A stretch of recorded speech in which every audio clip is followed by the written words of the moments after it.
Hi and welcome to Fresh Thinking by Snowden Optiro. My name's Tarrant Elkington, General Manager for Snowden Optiro based in Perth.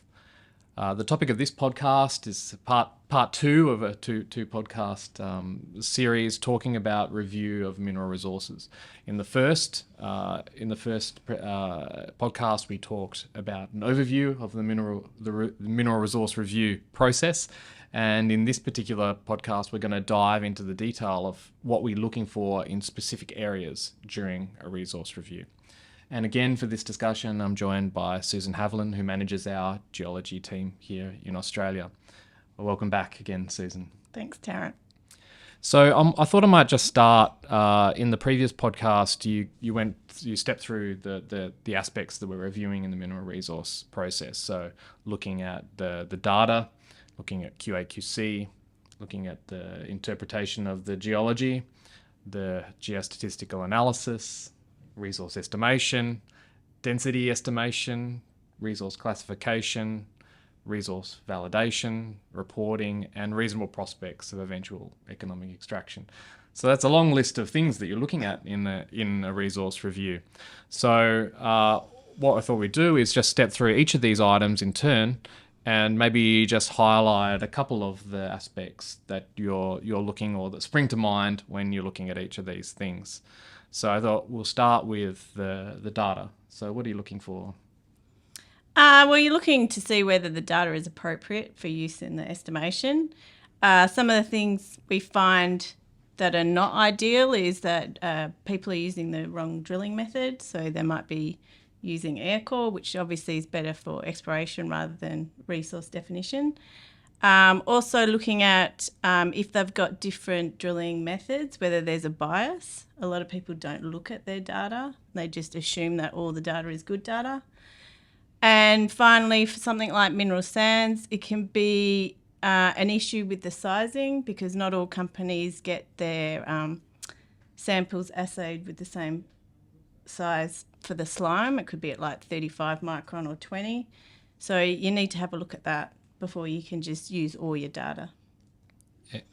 And often in those cases, you've got drilling that's been done over many years in different campaigns with different labs. So the differences are quite important, right? Yeah, you need to look at all the things, including like the assay methods, the drilling methods, and the years. So moving on to the QAQC, what are you looking for in that area?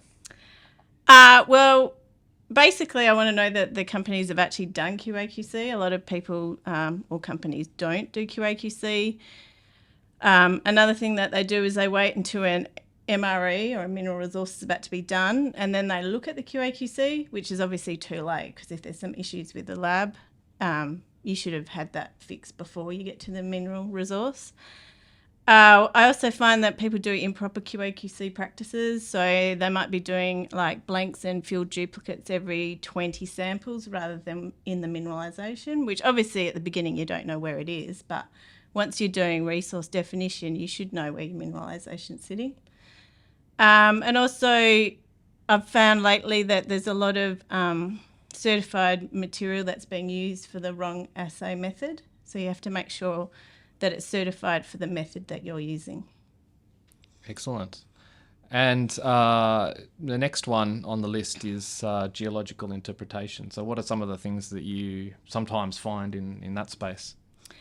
Well, the biggest issue I'm finding lately is that people are forgetting the basic principles and not actually looking at the geology. They're just looking at a pure grade domaining. So it's really important that people consider the geology, not just the assays. And why do you think that is? That they're not. So they're not considering the geology, or just... I don't know, just people are just moving away from it and they're just seeing the assays and they're saying, well, this is above X amount of grams per tonne, so I'm just going to include that. But you really need to start with your basic principles. Well, sometimes it's to do with software or the ability of the software to do it for you with press of a button rather than you stepping through and getting closer to the data yourself. I mean, I would strongly suggest you do a geological model and then a mineralisation model. Also, people are selecting a cut-off grade based purely on economic decisions. I think it needs to be a combination of economic decisions and what your data's actually telling you. also I'm finding people are rushing through the geological interpretation, so they're trying to include, they're not trying to finesse it as much, so it includes a lot of waste, which end up increasing your tonnes, but it drags down your grade. So people really need to spend the time on their interpretation. The domaining is one of the key parts to a resource estimation.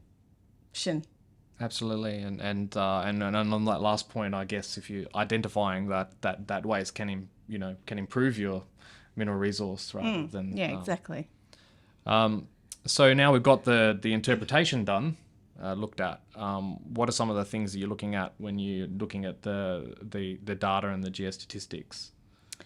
Well, I mean, there's a big range of things that we look at for the stats or the statistics, but one of the biggest things that I'm finding an issue with is top cuts, because it's a very subjective exercise what top cut I would use versus another geologist.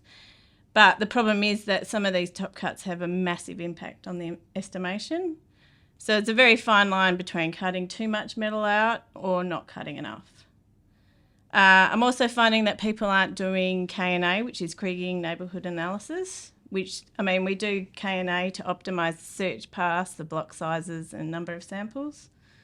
And after you've done the geostatistics, what are some of the things you're looking for in the resource estimation process itself? One of the key areas that I'm finding that people are ignoring are they're not looking at boundary conditions. So when I'm talking about boundary conditions, it's like, is there a difference between, say, gold in oxide versus in transition? So this is a really key area that people need to at least consider and look at. I mean, a lot of the time, say for lithium, you're not going to have that. However, with gold, it's very common to have depletion in your oxide or vice versa in your fresh. So people really need to look at the boundary conditions. Other things we're seeing is that people are estimating into subblocks rather than the parent cell. And also they're selecting blocks which are too small in relation to the drill spacing. I mean, there's no hard and fast rule. Some people say it should be 50% of the drill spacing. Other people say 25, but a lot of companies are doing very small blocks, which we don't suggest doing. And what about the estimation methodology itself? I mean, what are you looking for? Well, we're looking for that it's appropriate for your data. Obviously, I mean, we like to use ordinary kriging. However, that's not always the most practical choice of estimation technique. Mineral sands, a lot of people are using inverse distance cubed or squared rather than ordinary kriging. So it's just making sure that you've considered all the different estimation techniques. And I guess not only we're trying to estimate grade into these, but also density, which is something that's often overlooked, but very important. So what are some of the things in estimating density that sometimes come up in a resource review? Well, a lot of juniors don't even think about density, so they don't even think to take any density measurements. Obviously, when you're dealing with RC chips rather than diamond, it's harder to get density. So it's basically a lack of just thinking about density, which is getting most companies. Other companies just forget that there's weathering, and obviously that will affect your density. So people are just generally overlooking density. But it's actually a very important part of an estimate. So now you've done your estimate, and we need to validate it. What are the steps that you take when doing a resource review, reviewing the validation? So for validation, we like to look at it visually. We put the composites up against the estimated block grades. So I like to do it visually. I like to we should be doing a global mean comparison between the grade of the blocks and your declustered top cut grades. And also we do what we call trend or swath plots, which basically divide up the model into either your easting, northing or RL, and then compare it against what your composite grade says. But the most important thing, and what people forget to do, is you need to compare whatever data you've used in the estimate with the block model. So if it's an ordinary Krieg model, you need to make sure you decluster your data, and if you've top cut it, you need to make sure you use your top cut grades. And the declustering itself is an important topic, right? I think. Oh, it is. That's a whole topic on its own. I think we've had that is a specific topic, podcast topic. So please go and have a look at our podcast list for discussion on that. So now we've got a estimated resource and the density, and it comes to the question of classification. What are some of the things that you find in that space? Well, a lot of the times we're seeing what we call the spotted dog approach, which is where people are using a formula to assign their classification. So they might do it based on search paths. So if it's in search path 1, it might be measured. But this produces a resource which has basically little circles or ellipses around each drill hole. What we suggest is that you should actually use the search paths as well as Krieging metrics as well as your drill spacing to then manually either do it with a wireframe or strings to actually assign your classification so you get away from that spotted look. And anything else that comes to mind with classification? A lot of companies are overly optimistic because they generally just look at the drill spacing and say, well, this is drilled at 20 by 20, so this should be measured. But they haven't thought about like the QAQC. They haven't thought about how the analytes have actually estimated. So looked at the Krieging metrics.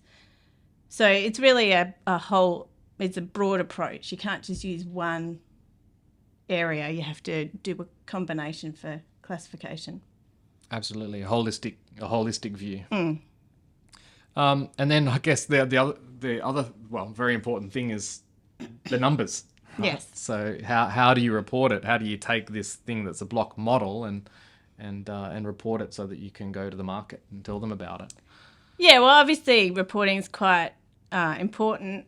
I mean, we don't really see a lot of issues with the reporting when we do these reviews. Generally, it's just companies not explaining how they've got to the number, like whether it's been constrained within a pit shell, whether it's above a certain cutoff grade, whether it's above an RL, and also whether they've included mine material. Some companies forget to remove the mine material. So they're the issues that we're usually finding. In terms of mineral sands, sometimes it's because you have to report out the mineral assemblage and people forget to do it as a percentage of the total heavy minerals. So it's like those sort of things, but usually reporting is, we don't usually find many issues with reporting. So not the issue with the numbers, more how it's presented so that it's clear for an investor or whoever to be able to interpret the results. And I guess when you talk about the industrial minerals, there's the other clauses of the JORC code for those using that need to be adhered to when you're reporting that. And then finally, the reasonable prospects of eventual economic extraction or RPEEE, as we tend to call it. What do you sometimes find there? Well, the common issue is that people just don't consider it. A lot of companies are very hesitant to consider it, like putting it within an optimised pit shell, because obviously that's going to drop their reportable numbers. So it's quite hard to get companies to actually get on board the RPEEE. I'm hoping the new JORC code will mean that a lot more companies will use it as a standard approach. But, I mean, the biggest issue we find is that people are not even considering it. Yeah, and I think within the code, you need to show that you've considered it, right? Yeah. In your cutoff grade or your constraints. So that takes us to all of the end of that list of things to look at, and there's a lot of things, right? So to look at over usually a pretty short period of time, right? Yeah. How long does the resource review usually take? It's usually completed within a week. Yeah, so that's a lot of things to have a look at very quickly. So in that review, what are some of the, like, typically, not in every case, but what are typically the 3 or 4 most important of those areas that we look at? For me, I really like to focus in on the data. I think if you have good data going in, you're going to have a good estimate coming out.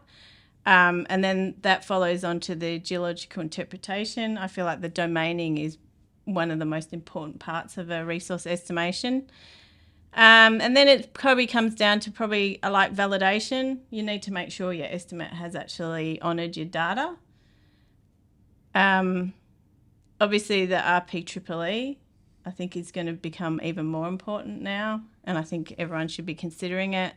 And finally, classification, as this has such an important flow-on effect for the mine planning stage.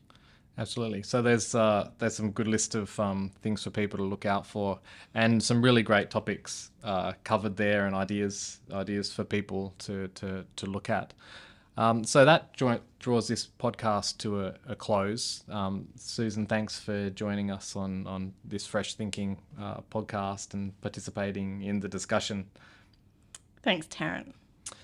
If you'd like to listen to more of our Fresh Thinking by Snowden Optiro podcasts, you'll find them for free on our website, Spotify, Apple Podcasts, and most other podcast platforms.